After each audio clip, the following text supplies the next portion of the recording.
Hello friends, मैं हूं नरेन। मेरा चैनल देखने के लिए आप सबका धन्यवाद। Rules of success. संसार की सबसे मूल्यवान वस्तु समय ही है, लेकिन वर्तमान में ज्यादातर लोग निराशामय जिंदगी ही जी रहे हैं और वे इंतजार कर रहे हैं कि उनके जीवन में कोई चमत्कार हो जाए जो उनकी निराशामय जिंदगी को बदल देगा।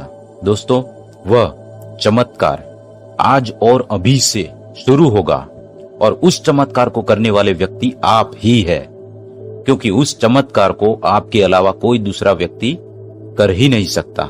इस शुरुआत के लिए हमें अपनी सोच और मान्यताओं को बदलना होगा, क्योंकि हमारे साथ वही होता है जो हम मानते हैं। दोस्तों, वैज्ञानिकों के अनुसार भंवरे का शरीर बहुत ही भारी होता है, इसीलिए विज्ञान के नियमों के अनुसार वह उड़ नहीं सकता।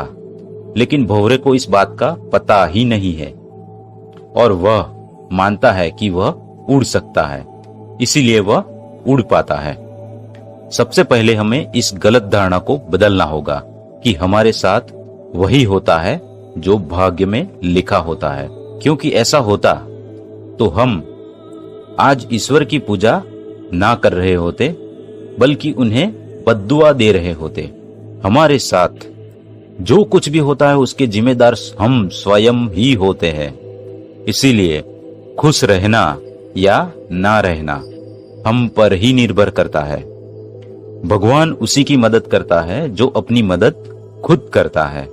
अगर कोई व्यक्ति यह सोचता है कि हमारे साथ जो कुछ भी होता है वो हमारे हाथ में नहीं है, तो वह व्यक्ति या तो इस गलत धारणा को बदल दे।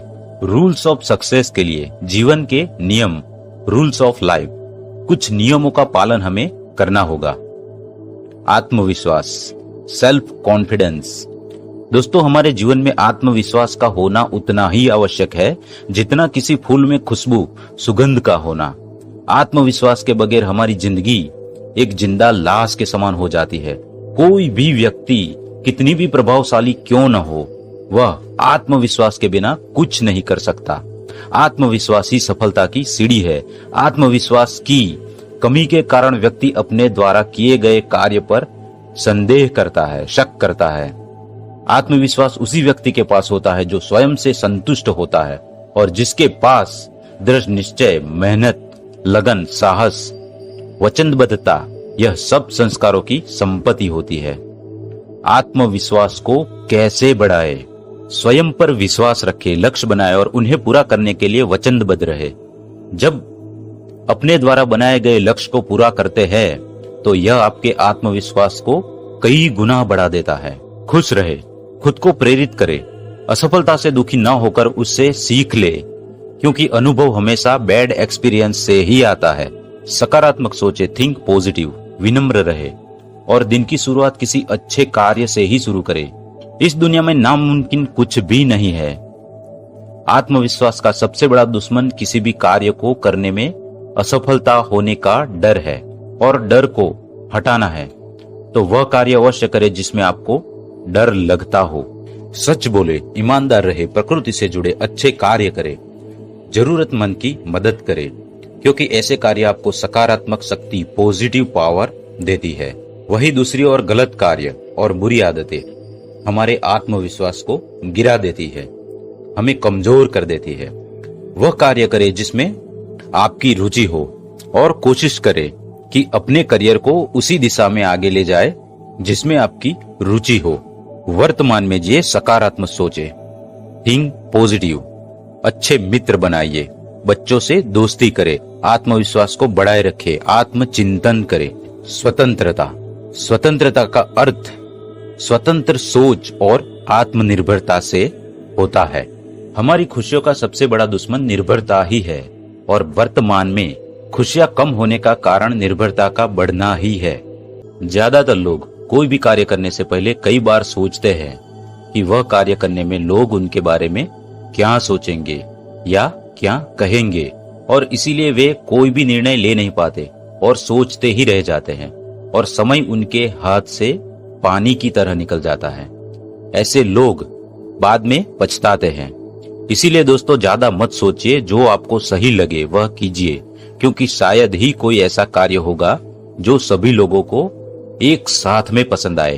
अपनी खुशी को खुद नियंत्रण कंट्रोल कीजिए। वर्तमान में ज्यादातर लोगों की खुशियां परिस्थितियों पर निर्भर है। ऐसे लोग अनुकूल परिस्थिति में खुश और प्रतिकूल परिस्थितियों में दुखी हो जाते हैं। उदाहरण के तौर पर अगर किसी व्यक्ति का कोई काम बन जाता है तो वह खुश, और काम न बनने पर वह दुखी हो जाता है। दोस्तों, हर परिस्थिति में खुश रहे, क्योंकि प्रयास करना हमारे हाथ में है, लेकिन परिणाम अथवा परिस्थितियां हमारे हाथ में नहीं है। परिस्थिति अनुकूल या प्रतिकूल कैसी भी हो सकती है, लेकिन उसका रिस्पॉन्स अच्छा ही होना चाहिए, क्योंकि रिस्पॉन्स करना हमारे ही हाथ में है। आत्मनिर्भर बने। दोस्तों, निर्भरता ही खुशियों की दुश्मन है। इसीलिए जहां तक हो सके दूसरों से अपेक्षाओं कम करें, अपना कार्य स्वयं करें और दूसरों के कर्मों या विचारों से दुखी नहीं होना चाहिए, क्योंकि दूसरों के विचार या कर्म हमारे नियंत्रण में नहीं होते। अगर आप उस बातों या परिस्थितियों की वजह से दुखी हो जाते हो जो आपके नियंत्रण में नहीं है, तो उसका परिणाम समय की बर्बादी और भविष्य पछतावा है। वर्तमान में जिए। दोस्तों, हमें दिन में 70,000 से 90,000 विचार आते हैं, और हमारी सफलता और असफलता इसी विचारों की क्वालिटी, गुणवत्ता पर निर्भर करती है। वैज्ञानिकों के अनुसार ज्यादातर लोग 70% से 90% तक समय भूतकाल, भविष्यकाल और व्यर्थ की बातों में सोचने में समय गवा देते हैं। भूतकाल हमें अनुभव देता है और भविष्य काल के लिए हमें प्लानिंग, योजना करनी होती है। लेकिन इसका मतलब ये नहीं कि हम अपना सारा समय इसी में खर्च कर दे।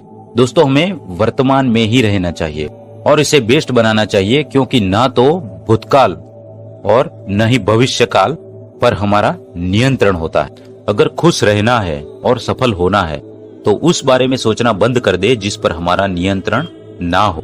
मेहनत और लगन। दोस्तों, किसी विद्वान ने कहा है कि कामयाबी मेहनत से पहले केवल शब्दकोश में ही मिल सकती है। मेहनत का अर्थ केवल शारीरिक काम से नहीं है। मेहनत शारीरिक और मानसिक दोनों प्रकार से होती है। अनुभव यह कहता है कि मानसिक मेहनत शारीरिक मेहनत से ज्यादा मूल्यवान होती है। कुछ लोग लक्ष्य तो बहुत बड़ा बना लेते हैं, लेकिन मेहनत नहीं करते और फिर अपने लक्ष्य को बदल लेते हैं। ऐसे लोग केवल योजना बनाते ही रह जाते हैं। मेहनत और लगन से बड़ा मुश्किल कार्य आसान हो जाता है। अगर लक्ष्य को प्राप्त करना है तो बीच में आने वाली बाधाओं को पार करना होगा, मेहनत करनी होगी, बार बार दृढ़ निश्चय से कोशिश करनी होगी। असफल लोगों के पास बचने का एकमात्र साधन यह होता है कि वे मुसीबत आने पर अपने लक्ष्य को बदल देते हैं। कुछ लोग ऐसे होते हैं जो मेहनत तो करते हैं, लेकिन एक बार विफल होने पर निराश होकर कार्य को बीच में ही छोड़ देते हैं। इसीलिए मेहनत के साथ साथ लगन और दृढ़ निश्चय, कमिटमेंट का होना भी अति आवश्यक है। अगर कोई व्यक्ति बार बार उस कार्य को करने पर भी सफल नहीं हो पा रहा है, तो इसका मतलब उसका कार्य करने का तरीका बदलना होगा और उसे मानसिक मेहनत करने की आवश्यकता है। उसकी सोच को बदलनी होगी, उसकी सोच को तेज करनी होगी। व्यवहार कुशलता। व्यवहार कुशल व्यक्ति जहां भी जाए वह वहां के वातावरण में खुशियों से जुल मिल जाता है, वहां के वातावरण को खुशियों से भर देता है। ऐसे लोग को समाज में सम्मान की दृष्टि से देखा जाता है। ऐसे लोग हमेशा नम्रता और मुस्कुराहट से ही व्यवहार करते हैं और हमेशा मदद करने के लिए तैयार रहते हैं। शिष्टाचार ही सबसे उत्तम सुंदरता है, जिसके बिना व्यक्ति केवल खुद तक सीमित होकर रह जाता है और समाज उसे स्वार्थी कहता है। जब आपके मित्रों की संख्या बढ़ने लगे तो समझ लीजिए कि आपने व्यवहार कुशलता का जादू सीख लिया है। शिष्टाचारी व्यक्ति किसी भी क्षेत्र में जाए वहां उनके मित्र बन जाते हैं, जो उसके लिए जरूरत पड़ने पर कुछ भी करने के लिए तैयार रहते हैं। चरित्र व्यवहार कुशलता की सीढ़ी है और चरित्रहीन व्यक्ति कभी भी शिष्टाचारी नहीं बन सकता। चरित्र व्यक्ति की परछाई होती है और समाज में व्यक्ति को चेहरे से नहीं बल्कि चरित्र से पहचाना जाता है। चरित्र का निर्माण नैतिक मूल्यों, संस्कारों, शिक्षा और आदतों से होता है। व्यवहार कुशल व्यक्तियों की सबसे बड़ी विशेषता यह होती है कि वह हमेशा मदद के लिए तैयार रहते हैं। वार्तालाप, कार्यक्षमता व्यवहार कुशलता का महत्वपूर्ण हिस्सा है। वाणी में वह शक्ति है जो वातावरण में मिठास घोलकर उसे खुशियों में भर सकती है या उसमें चिंगारी लगाकर आग भी भड़का सकती है। शब्द संसार बदल सकते हैं। सोच समझकर बोलना, कम शब्दों में ज्यादा बात कहना, व्यर्थ की बातें न करना, अच्छाई खोजना, बुराई कभी नहीं ढूंढना, तारीफ करना, दूसरों की बातों को सुनना और महत्व देना, विनम्र रहना, गलतियां स्वीकारना, ये सब वार्तालाप के कुछ नियम है। इन 5 नियमों में इतनी शक्ति है कि ये आपकी लाइफ बदल देंगे और आपके सपनों को हकीकत में बदलने की शक्ति जगाएंगे। अंत में एक ही बात कहना चाहूंगा, जरूरतमंद की मदद कीजिए, हमेशा सबकी मदद कीजिए, क्योंकि क्या पता कल आपको किसी की मदद की जरूरत हो। तो दोस्तों, आपको अगर ये मेरा वीडियो अच्छा लगा हो तो उसे लाइक और शेयर जरूर करें, और जिन्होंने सब्सक्राइब ना किया हो वो सब्सक्राइब जरूर करें, ताकि ऐसे ही अच्छे वीडियो मैं आप तक आसानी से पहुंचा सकूं। धन्यवाद।